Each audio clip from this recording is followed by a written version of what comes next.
కాదు. స్కాంద పురాణంలో ఒక ఆఖ్యానం ఉంది. మణినాగము అని ఒక పేరు, దానికి అలవాటు. అది ఎప్పుడు శివ శివ శివ శివ శివ శివ అంటుంటుంది. ఆ పాము ఒక రోజున పుట్టలోంచి బయటికి వస్తూ శివ శివ శివ అంటూ వెళ్ళిపోతుంది. పైనుంచి గరుత్మంతుడు వచ్చాడు. ఆయన పాముని తన్నుకు పోదామని వస్తుంటే అది నిర్భయంగా నేను శివనామం చెప్తుండగా నన్ను గరుత్మంతుడు ఏం చేస్తాడని వెళ్ళిపోతాడు. గరుత్మంతుడు తన్నబోయాడు. అన్నీ తెలుసున్నవాడు సర్వజ్ఞ, ఆయనకి తెలియదండి. ఆయన వెంటనే నందిని పిలిచి మణినాగాన్ని కాపాడు అన్నాడు. ఆయన వెంటనే శ్రీ మహావిష్ణువుకి వెళ్ళి చెప్పారు, అయ్యా గరుత్మంతుడు చెనకబోతున్నాడు, శివాజ్ఞ, మణినాగమును చెనకకూడదు. గరుత్మంతుణ్ణి వెంటనే శ్రీ మహావిష్ణువు పిలిచి నువ్వు ఆ మణినాగమును చెనకవద్దు అన్నారు.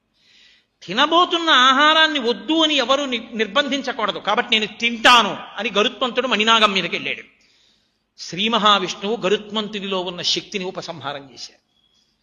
ఒక సామాన్యమైన పిట్ట నేల మీద పడిపోయినట్టుగా గరుత్మంతుడు నేల మీద పడిపోయాడు. పడిపోయి అప్పుడు ఆర్తితో విష్ణువుని ప్రార్థన చేశాడు, శివాజ్ఞని ఎదిరించి ఎప్పుడు తిరక్కో, ఇంకెప్పుడు మణినాగం జోలికి వెళ్ళకని మళ్ళీ గరుత్మంతుడికి శక్తినిచ్చారు.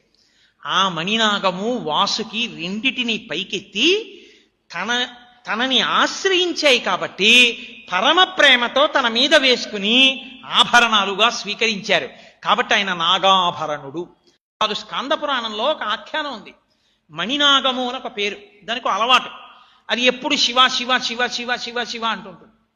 ఆ పాము ఒక రోజున పుట్టలోంచి బయటికి వస్తూ శివ శివ శివ అంటూ వెళ్ళిపోతుంది.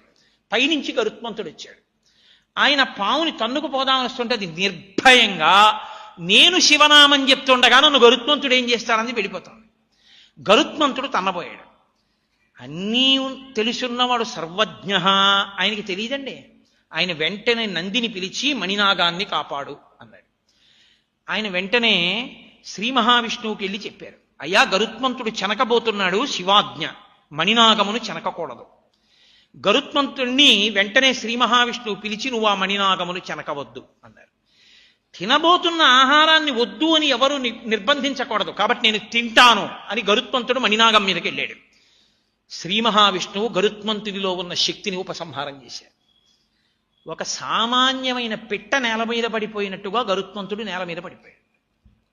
పడిపోయి అప్పుడు ఆర్తితో విష్ణువుని ప్రార్థన చేశాడు, శివాజ్ఞని ఎదిరించి ఎప్పుడు తిరక్కో, ఇంకెప్పుడు మణినాగం జోలికి వెళ్ళకని మళ్ళీ గరుత్మంతుడికి శక్తినిచ్చారు.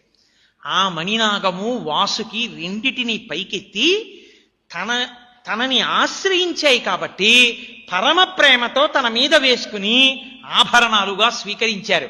కాబట్టి ఆయన నాగాభరణుడు.